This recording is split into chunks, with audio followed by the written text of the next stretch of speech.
ঐতিহাসিক শ্ৰীমদ দামোদৰদেৱৰ বৰ্ণক্ষেত্ৰত নন্দ উৎসৱ উদযাপন সহস্ৰাধিক ভকত বৈষ্ণৱৰ সমাগম। শুক্ৰবাৰে দিনজোৰা কাৰ্যসূচীৰে অসমৰ অন্যতম মৰিগাঁও ঐতিহ্যমণ্ডিত শ্ৰীমদ দেৱদামোদৰ সত্ৰ তথা বৰ্ণক্ষেত্ৰত নন্দ উৎসৱটি আয়োজন কৰে। এই অনুষ্ঠান অসমৰ বিভিন্ন জিলাৰ পৰা অহা সহস্ৰাধিক ভকত বৈষ্ণৱৰ লগতে আই মাতৃসকল উপস্থিত হয়।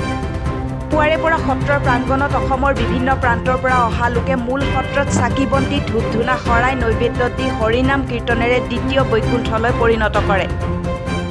এই অনুষ্ঠানত উপস্থিত থাকে অসমৰ বিভিন্ন প্ৰান্তৰ শ্ৰীমদ দেৱদামোদৰ শিষ্যসকলৰ লগতে বৰ্ণক্ষেত্ৰৰ পৰিচালনা সমিতিৰ সভাপতি সম্পাদকৰ সহ কেন্দ্ৰীয় সমিতিৰ বহুকেইগৰাকী লোকৰ।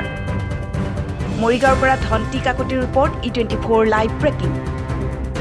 মৰিগাঁও ঐতিহাসিক শ্ৰীমদ দামোদৰদেৱৰ বৰ্ণক্ষেত্ৰত নন্দ উৎসৱ উদযাপন সহস্ৰাধিক ভকত বৈষ্ণৱৰ সমাগম।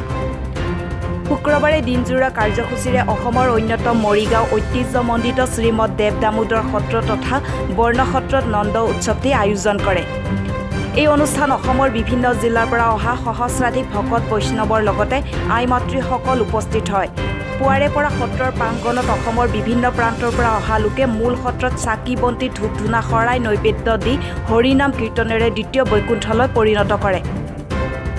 এই অনুষ্ঠানত উপস্থিত থাকে অসমৰ বিভিন্ন প্ৰান্তৰ শ্ৰীমদ দেৱদামোদৰ শিষ্যসকলৰ লগতে বৰ্ণক্ষেত্ৰৰ পৰিচালনা সমিতিৰ সভাপতি সম্পাদকৰ সহ কেন্দ্ৰীয় সমিতিৰ বহুকেইগৰাকী লোকৰ।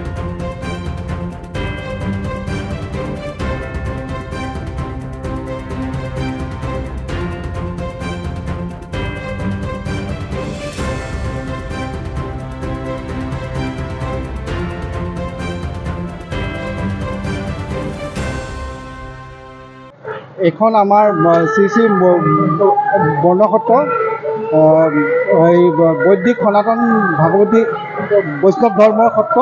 এইখন হ'ল এই প্ৰায় 200 বছৰ পুৰণা সত্ৰ। আমাৰ ইয়াত সাংস্কৃতিকভাৱে বহুত আগবঢ়া, কিন্তু আমি আজিলৈকে চৰকাৰৰ ফালৰ পৰা তেনেধৰণৰ কোনো পুঁজি পোৱা নাই উন্নয়নৰ কাৰণে। সেইকাৰণে চৰকাৰলৈ বিনম্ৰ অনুৰোধ জনাইছোঁ যে আমাৰ সত্ৰখন পূৰ্ণাংগ পৰ্যায়ত সাহায্য দি আগবঢ়াই লৈ যায়। অসমৰ ভিতৰত আমাৰ সত্ৰখন অতি পিছপৰা হৈ আছে। আমি যিখন পূৰ্ণাংগ ৰূপত আজিও ৰূপায়িত আমি কৰিব পৰা নাই। তাৰ কাৰণে আমি অলপতে অসম চৰকাৰৰ মুখ্যমন্ত্ৰী ডক্টৰ হেমন্ত বিশ্ব শৰ্মালৈ আমি ইমেইল যোগেৰে সত্ৰখনৰ সকলো নথি পত্ৰ আমি তেওঁলৈ ইমেইলৰ যোগেৰে পঠিয়াইছোঁ। আমি সাংবাদিকৰ জৰিয়তে আমি তেখেতক আমি অনুৰোধ কৰিব বিচাৰিছোঁ, তেখেতে এই সত্ৰখনৰ প্ৰতি এটা ভাল তেওঁ পদক্ষেপ গ্ৰহণ যাতে কৰে। মৰিগাঁৱৰ পৰা ধন্তি কাকতিৰ ৰিপৰ্ট E24 লাইভ ব্ৰেকিং।